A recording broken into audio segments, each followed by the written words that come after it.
Supongamos que ya llegó el nuevo año, es el 1 de enero de 2020, terminamos de brindar y ¿con qué economía nos vamos a encontrar? ¿Qué escenario puede tener la economía? ¿Cómo se imaginan que puede ser la economía del año que viene? Falta ya muy poco tiempo. Bueno, en el programa de hoy vamos a tratar de trazar algunas líneas. Es siempre difícil prever con 2 meses de anticipación qué puede pasar en la Argentina, pero vamos a tratar de intentarlo. Silvia, Mabel, hay algunos elementos objetivos, se pueden trazar escenarios y además, bueno, de eso se trata, ¿no? De anticipar y de ver cómo pueden llegar a ir las cosas. Claro, en una Argentina vertiginosa por un lado y por otro lado en un contexto internacional que es difícil, ¿no? Es decir, la relación con Brasil está muy complicado, es nuestro principal socio comercial, el principal destino de las exportaciones. Claro, en ese escenario es bueno cómo está evolucionando, cuáles son las perspectivas de evolución de la economía internacional en la cual nos insertamos y también cómo se pueden conjurar los fantasmas que sigue teniendo la sociedad sobre procesos de escalamiento inflacionario, que es una de las cosas que afecta a todos y más nos asusta y abruma, si es que esto se puede frenar, de qué manera se va a ir calmando el proceso inflacionario para generar condiciones de otra vez, de generar empleo y recuperar la economía, sobre todo en sus bases más cotidianas, ¿no? Sí, a ver, entonces hagamos la línea base. Estamos terminando el año con una inflación que probablemente va a estar entre el 55 y el 60%, eso es un desafío importante para adelante para el nuevo gobierno. La deuda, que ya sabemos que hay una renegociación planteada, y bueno, empecemos con estos 2 temas y vamos a hablar de esto con Javier Alvaredo, que está con nosotros, a ver si nos ayudas a entender o a imaginar qué puede llegar a pasar, qué escenarios se plantean de cara al 2020 en la economía. Empecemos con la inflación, en principio, ¿no? No, a ver, permitime, digamos, el elemento objetivo que tenemos es la realidad, ¿no? Hay que abordar una serie de problemas. Tenemos la renegociación del acuerdo con el fondo, que es clave, que va un poco de la mano con el tema de la renegociación de la deuda. Hay colegas que por ahí dicen lo podés hacer por afuera, pero claramente la realidad te impone plantear un contexto macroeconómico que tenga cierta consistencia, ¿no? Entonces, a partir de ahí va a haber que plantear un escenario fiscal que sea más o menos creíble, que va a implicar algún tipo de... que debería contener algún tipo de mejora respecto de los resultados de este año, sobre todo de cara a la negociación con el fondo y al acuerdo con los bonistas, ¿no? De ahí surge la capacidad de pago. Hay que mostrar una mejora fiscal, digamos. Va a tener que mostrar. Yo creo que en el margen, o al menos parar con el deterioro que estuvo habiendo, ¿no? En un contexto bastante complejo, en el sentido de que el gasto que es el discrecional, donde puede operar el gobierno, está muy bajo ya, ¿no? Digo, el ajuste, el gobierno de Macri hizo un ajuste muy fuerte, tanto en gasto de capital,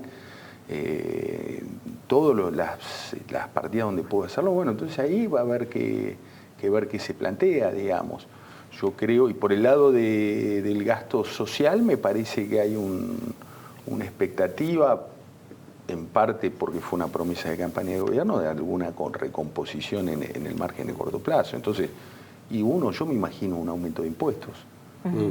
¿De cuáles? ¿Pero por dónde? Derechos de exportación, claramente, digamos, ahí algo de margen hay que hacerlo con cuidado, muy bien, digamos, pero digamos los sectores exportadores, sobre todo el agro, cuando se planteó una alícuota de más o menos el 12% para los cultivos, no la soja, digo, ahí no hubo grandes planteos negativos, digamos. Ahora, ¿y qué proporción hubo de financiamiento por la baja de retenciones, por ejemplo? Mira, eso fue muy fuerte al principio del gobierno de Macri. Yo creo que fue un error, porque vos habías devaluado la moneda un 60% y perdiste impuestos por un punto porcentual.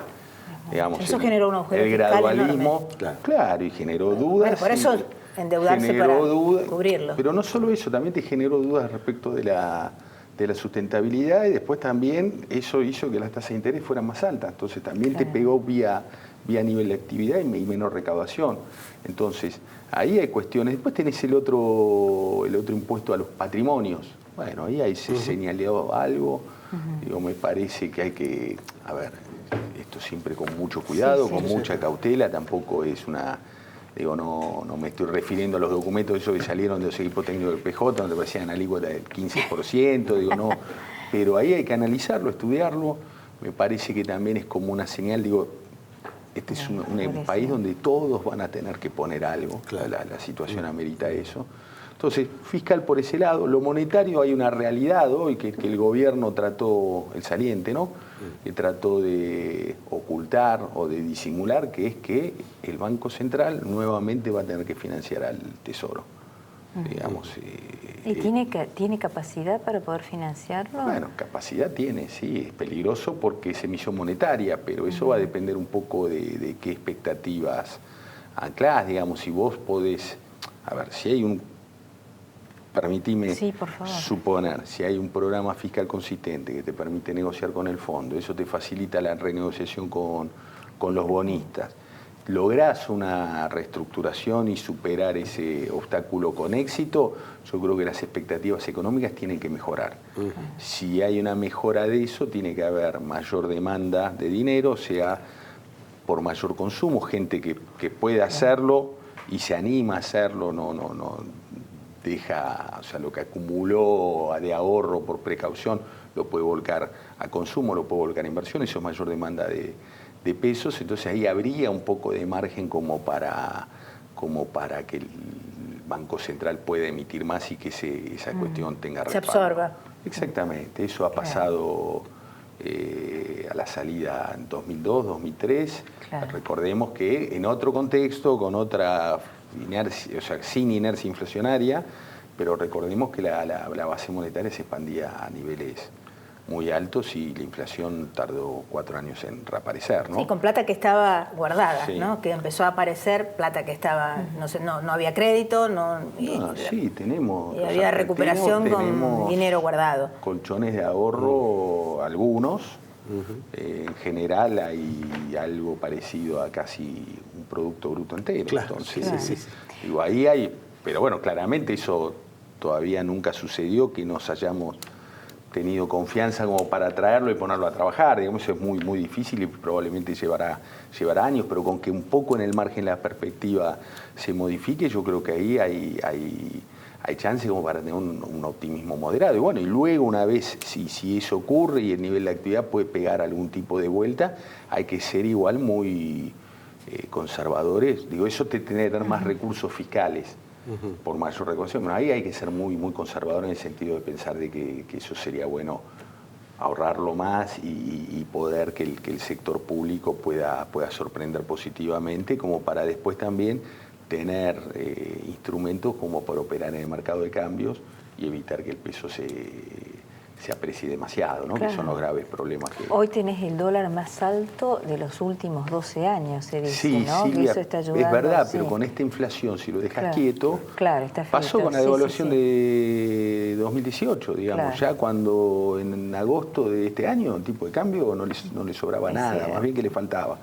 Entonces, con inflaciones de 55, 60, incluso de 40, esos colchones te los vas comiendo, entonces tenés que evitarlo porque claramente ante una situación Argentina ha demostrado que hay recursos como para correr al dólar.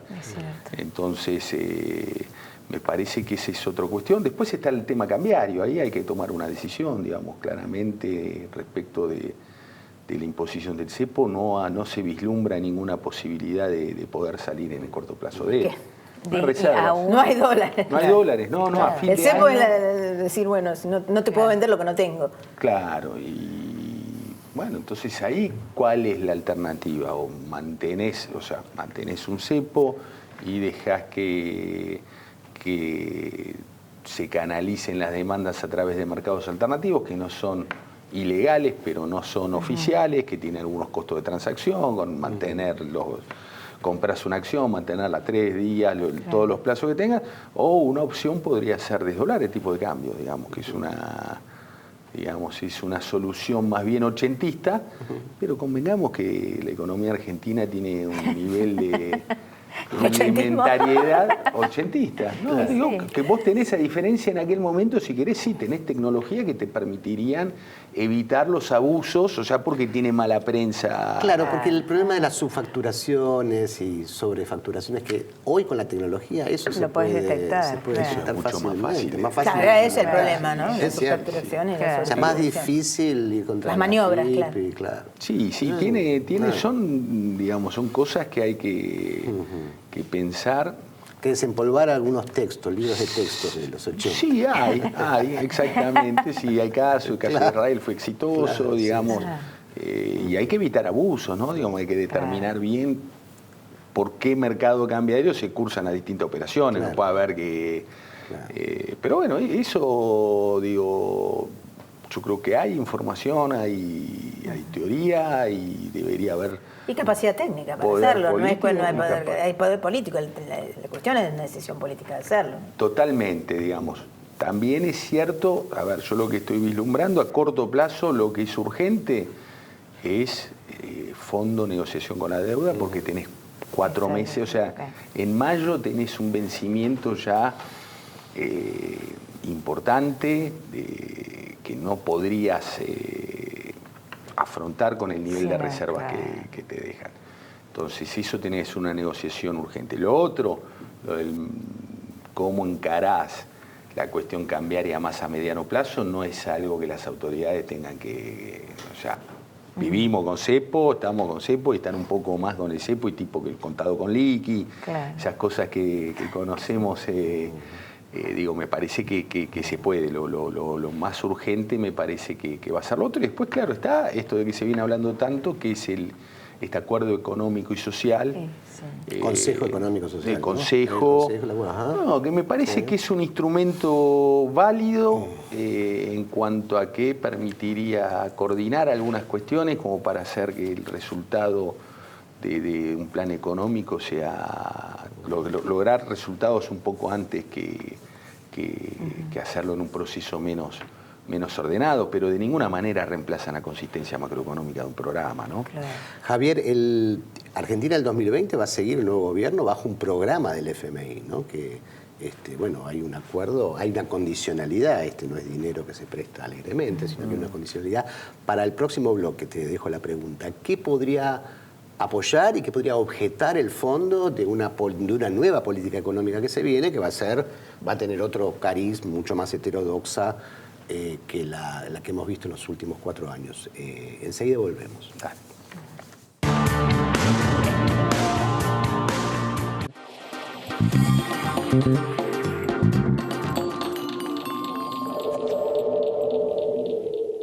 Biogénesis Bagó es una compañía pionera en la elaboración y comercialización de productos veterinarios destinados a asegurar la salud y mejorar la productividad de los rodeos de carne y leche de la región. Todo el conocimiento, la experiencia y la tecnología al servicio del productor. Biogénesis Bagó, la evolución de la salud animal. Minera Andina del Sol, una operación de Barrick y Shandong Gold, adhiere al programa Hacia una minería sustentable. En Zurich, te ayudamos a asegurar las pequeñas y grandes cosas de la vida. Dow Semillas evolucionó y ahora es Brevant. Somos esa respuesta rápida y simple. Somos el distribuidor, nuestro equipo técnico y vos. Brevant, somos nosotros. Latam y vos, juntos, más lejos.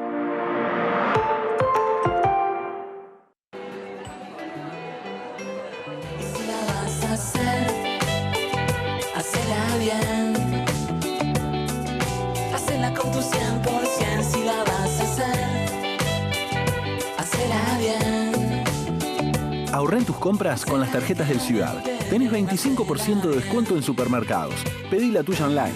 Banco Ciudad. Te quiere ver crecer. A veces para ganar, más vale jugarla de callado. Bueno, estamos transmitiendo en vivo en el Caballo de Madera por entrada Troya. Que un like no cambie tu historia. Os de Neo. Seguí tu plan.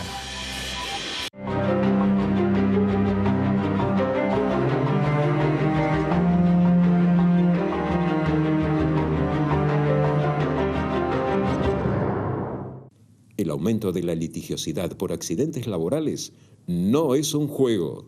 Junto con el Estado, las cámaras empresarias y los sindicatos estamos trabajando para que baje. UART, Unión de Aseguradoras de Riesgos del Trabajo.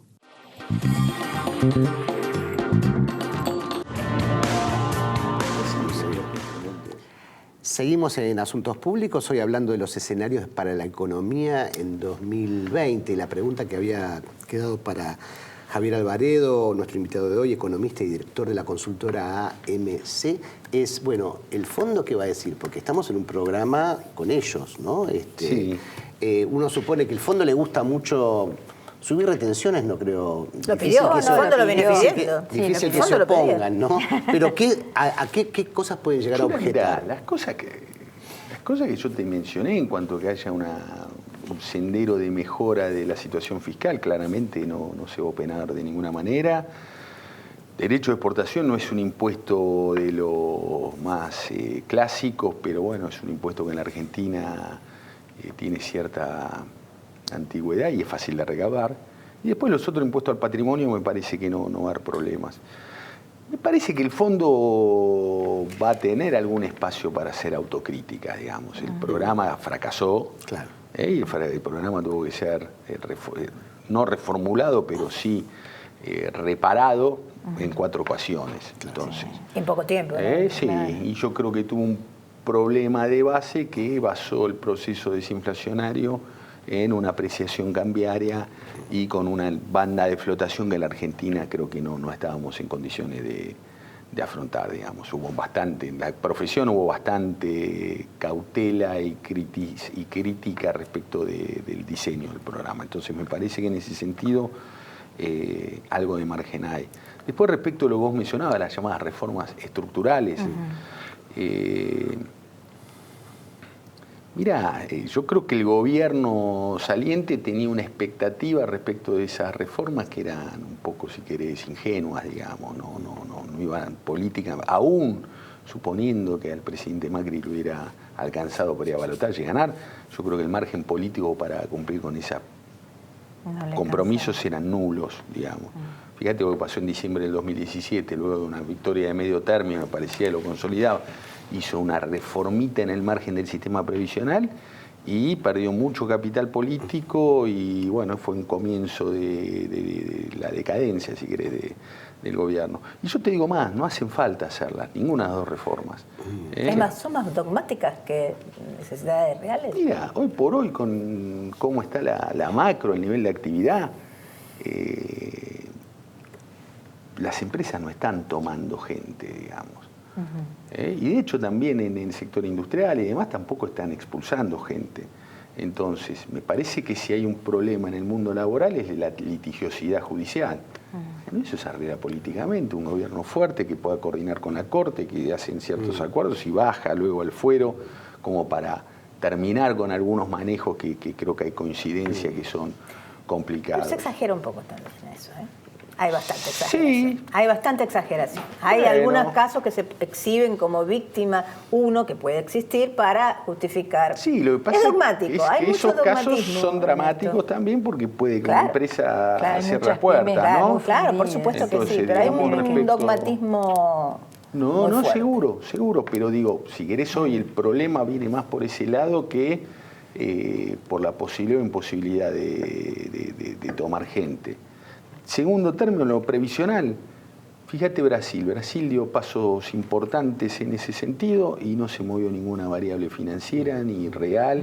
¿Por qué? Porque esas son cuestiones que hay que encarar en algún momento, pero que tienen impacto recién a partir del año 5.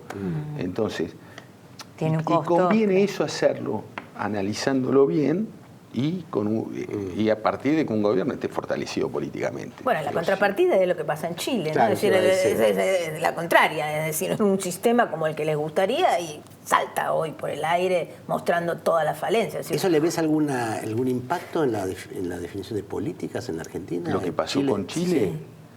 Mirá, sí, claramente me parece para la negociación con el fondo es un elemento más que, a ver, el fondo tiene en cuenta elementos políticos en el programa, digamos. Tiene que haber una de las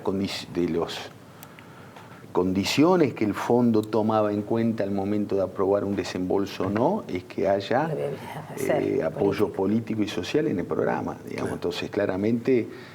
yo sabes que no veo demasiado si el nuevo gobierno lleva un esquema macroeconómico que tenga una consistencia y que se pueda proyectar y tener algunos colchones como para medir ciertos riesgos, yo no le veo gran dificultad.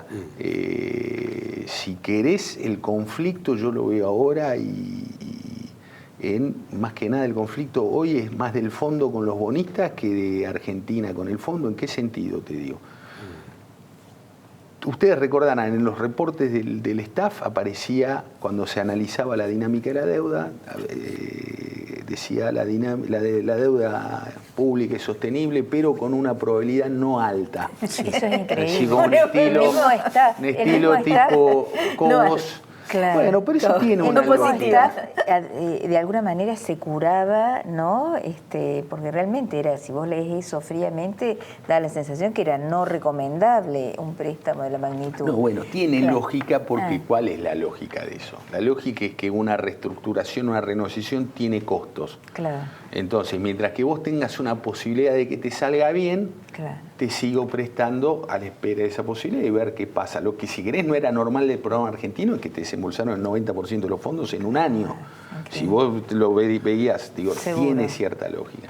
Cuando vos ya incurrís en el costo de la reestructuración, ya no podés poner con una probabilidad no elevada, tiene que ser con una probabilidad alta. Claro. Porque si vos incurrís en esos costos, más vale hacelo y curate en salud por bastante tiempo.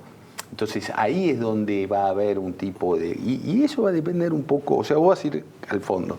Mira, puedo hacer un primario, ponerle de 0 el año que viene y a partir de ahí 1%. Bueno, eso te da una capacidad de pago. Tenés una deuda con el sector privado, que es donde vos podés operar. Claro. Bueno, entonces, ¿Y ahí qué puede pasar? No, mirá, yo creo que hay margen, digamos. Es muy difícil a priori y hoy están todos fijando posiciones de máxima antes de sentarse a negociar, digamos. Yo a mí lo que sí me preocupa es que vienen muchos fondos de inversión, ¿no? Fondos de inversión, que te dicen, no, mirá, si vos vas a venir con el fondo va a pedir que te hagas una quita, entonces yo no te la voy a poder dar y vas a entrar en default. Digamos, no hay espacio, como la negociación tiene que ser muy rápida, no hay espacio para una negociación, un abordaje agresivo a la 2005. Claro. Porque eso te retrasa los tiempos y vos tenés compromiso que no podrías ir a honrar. Y es muy importante no entrar en un incumplimiento por las cuestiones judiciales que padecimos con los holdouts y todo eso. Entonces, tenés un margen de tiempo, te acota un poco la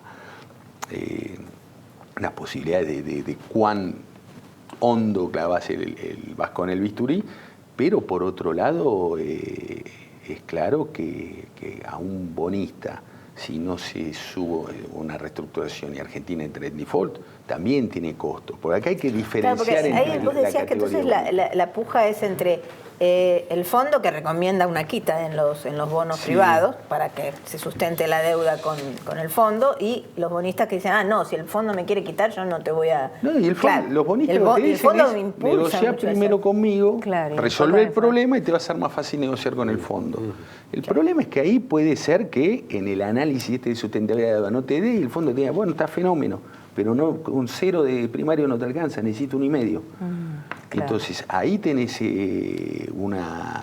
¿Serían negociaciones paralelas lo que vos Son simultáneas, sí. Claro. Mirá, hay un caso que sirve como antecedente, que es el de Ucrania de fines de 2015, donde se hizo con programa con el fondo proveyó liquidez para que haya un paraguas de tiempo de 6 meses para que Ucrania pueda, para que el soberano pueda servir los servicios de su deuda, y tuvo un rol en la mesa de negociación entre el soberano y los bonistas. El caso argentino es una deuda bastante más grande, tiene ciertas complejidades, pero a ver, una cosa es sentarte. A ver, el fondo tiene muchos defectos, pero tiene una virtud que tiene un personal técnico que tiene modelos que se aplican en todos lados y tienen los datos como para hacer las comparaciones que te permiten a vos tener como un mayor objetividad al momento de trazar escenarios futuros. Y eso es lo que vos tenés que hacer cuando negociás la deuda. Y el fondo claramente tiene intereses, digamos, bastante independientes de las dos partes. O sea, necesita que el país le vaya bien, también a cuidado del sistema financiero internacional.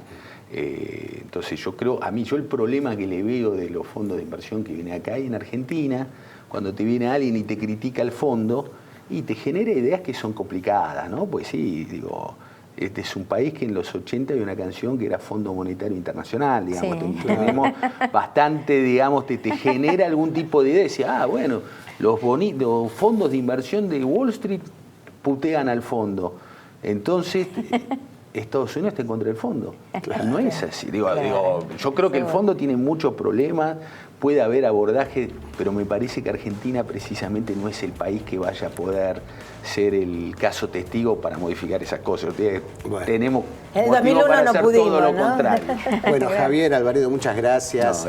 Bueno, nos vamos, creo que el panorama no es tan apocalíptico como muchos pensaban, va a ser bastante más sereno dentro de lo que es la Argentina, que todos conocemos. Bueno, gracias, Javier, y a ustedes por acompañarnos. Esto fue Asuntos Públicos.